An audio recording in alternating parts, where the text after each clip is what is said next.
Assalamualaikum warahmatullahi wabarakatuh. Alhamdulillahilladzi karrama asy-syababal mu'minina al-'alimina al-'amilina bi'ulumihim.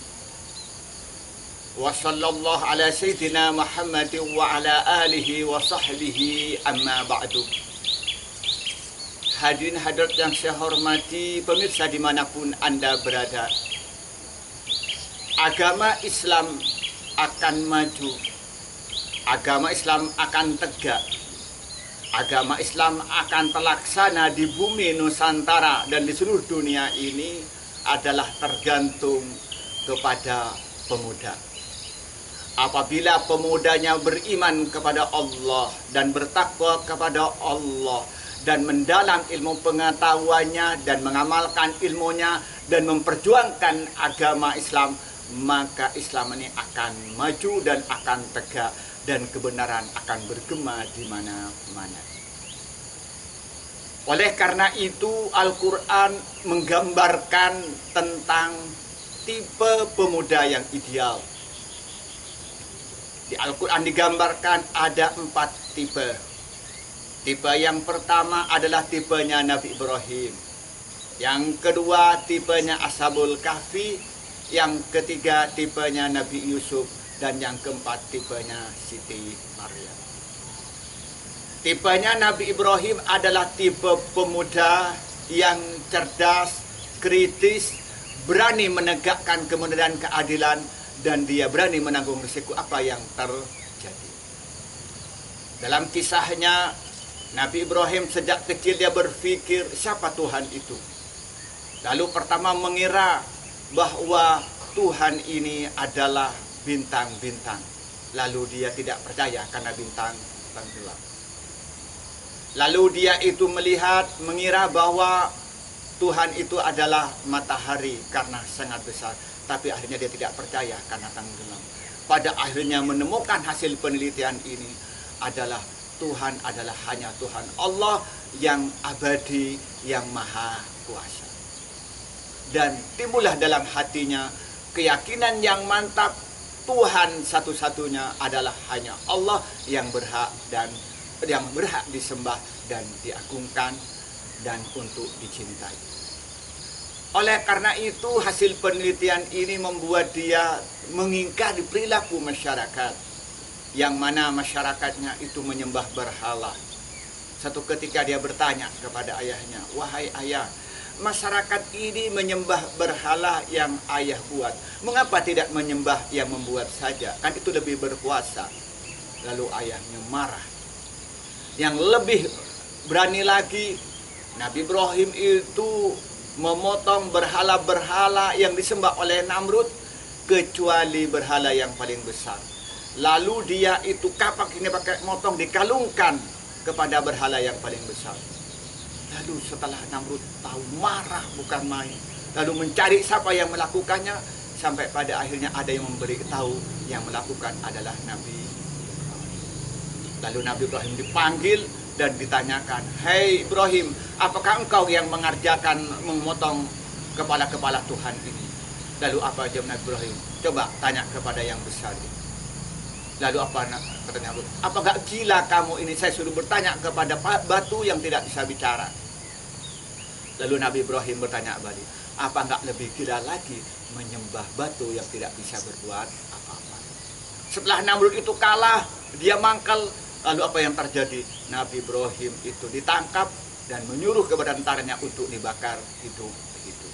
Inilah tipe pemuda cerdas, kritis, berani menegakkan kebenaran, walaupun risikonya harus dia mati, bahkan dia itu dibakar hidup-hidup.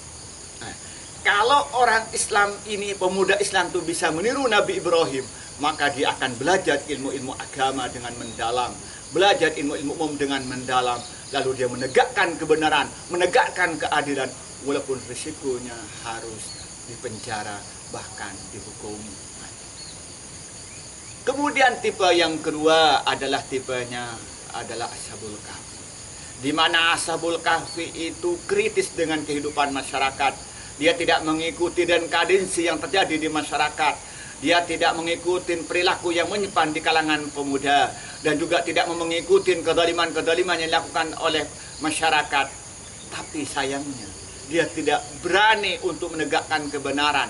Dia tidak berani berkata benar, tapi hanya berpikir menyelamatkan dirinya sendiri. Yang penting dirinya tidak mengikuti kezaliman, tidak mengikuti dan kadensi moral. Akhirnya apa dia? Bersembunyi di dalam gua selama 350 tahun. Kalau pemuda-pemuda muslim yang memang tidak mampu dan tidak punya keberanian dan tidak punya ilmu untuk berjuang menegakkan kebenaran, paling tidak dia menyelamatkan dirinya jangan sampai terlibat penyimpangan-penyimpangan moral yang terjadi di masyarakat. Jangan ikutin minuman-minuman keras, jangan mengikuti menggunakan obat-obat terlarang, dengan juga tidak mengikuti judi dan lain dan sebagainya. Kemudian tipe yang ketiga adalah tipenya Nabi Yusuf. Adalah tipe seorang yang mampu menjaga diri dari godaan wanita. Nabi Yusuf adalah seorang pemuda yang ganteng, sehingga gadis-gadis Mesir menaksir kepada Nabi Yusuf. Bahkan lebih dari itu, istri seorang raja yang namanya Sulaikha itu mabuk cinta, tergila-gila kepada Nabi Yusuf. Dia ngerayu untuk bisa berpacaran dengan Nabi Yusuf, bahkan mengajak berzina dengan Nabi Yusuf. Tapi Nabi Yusuf tidak mau. Dia menolak rayuan wanita, menolak rayuan istri seorang raja. Ini adalah gambaran apabila seorang pemuda sekarang, seorang pelajar SMP, SMA, mahasiswa mampu menjaga diri dari godaan lain jenis, yang laki-laki tidak mudah tergoda dengan rayuan wanita, yang wanita tidak mudah dengan rayuan laki-laki, maka itu akan melahirkan di Indonesia, di umat Islam, pemuda Muslim itu pemuda-pemuda yang bersih, pemuda-pemuda yang iffah, yang tidak terkontaminasi dengan pergaulan. Kemudian tipe yang keempat adalah tipe Siti Maryam, di mana seorang perempuan yang hidupnya adalah belajar ilmu agama, yang hidupnya beribadah kepada Allah, yang hidupnya itu mengamalkan ilmu agama dengan sungguh-sungguh. Dan dia tidak tergoda dengan seorang laki-laki, tidak tergoda dengan seorang siapapun yang menggoda dia. Hanya hidupnya belajar dan belajar kepada Nabi Maryam, kepada Nabi Zakaria, dan hidupnya itu dia hanya untuk beribadah kepada Allah. Kalau seorang perempuan sekarang, pemudi-pemudi perempuan sekarang, atau pemuda perempuan Islam sekarang ini, hidupnya diisi dengan belajar ilmu agama, diisi dengan ibadah, dan tidak terlibat pergaulan bebas, maka insya Allah Islam akan jaya di Indonesia. Islam akan bergema di mana-mana. Maka karena itu, mari kita menjadi orang tua. Mari kita menjadi tenaga pendidik. Mari kita menjadi pemerintah.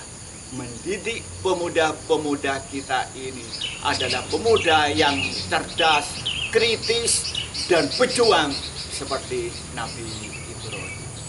Mari mendidik pemuda-pemuda kita ini yang mampu menjaga diri dari segala kemungkaran, seperti yang terjadi kepada Ashabul Kahfi. Mari kita mendidik anak-anak kita, mendidik masyarakat kita ini seperti Nabi Yusuf yang mampu menjaga dari pergaulan bebas. Dan yang terakhir, mari kita mendidik anak-anak kita, mengarahkan anak-anak kita, perempuan-perempuan anak didik kita menjadi pemudi yang selalu belajar ilmu agama dengan sungguh-sungguh dan mengamalkan ilmu agama dengan baik, dan beribadah kepada Allah dan menjaga segala bentuk yang dilarang oleh Allah. Kalau ini yang terjadi, insya Allah Islam akan maju di Indonesia, Islam akan tegak di Indonesia, dan ajaran ilmu agama Islam di Indonesia akan terlaksana baik dalam konteks pribadi, konteks berkeluarga, bermasyarakat, berbangsa, dan bernegara. Inilah yang bisa saya sampaikan, kurang lebihnya mohon maaf. Wassalamualaikum warahmatullahi wabarakatuh.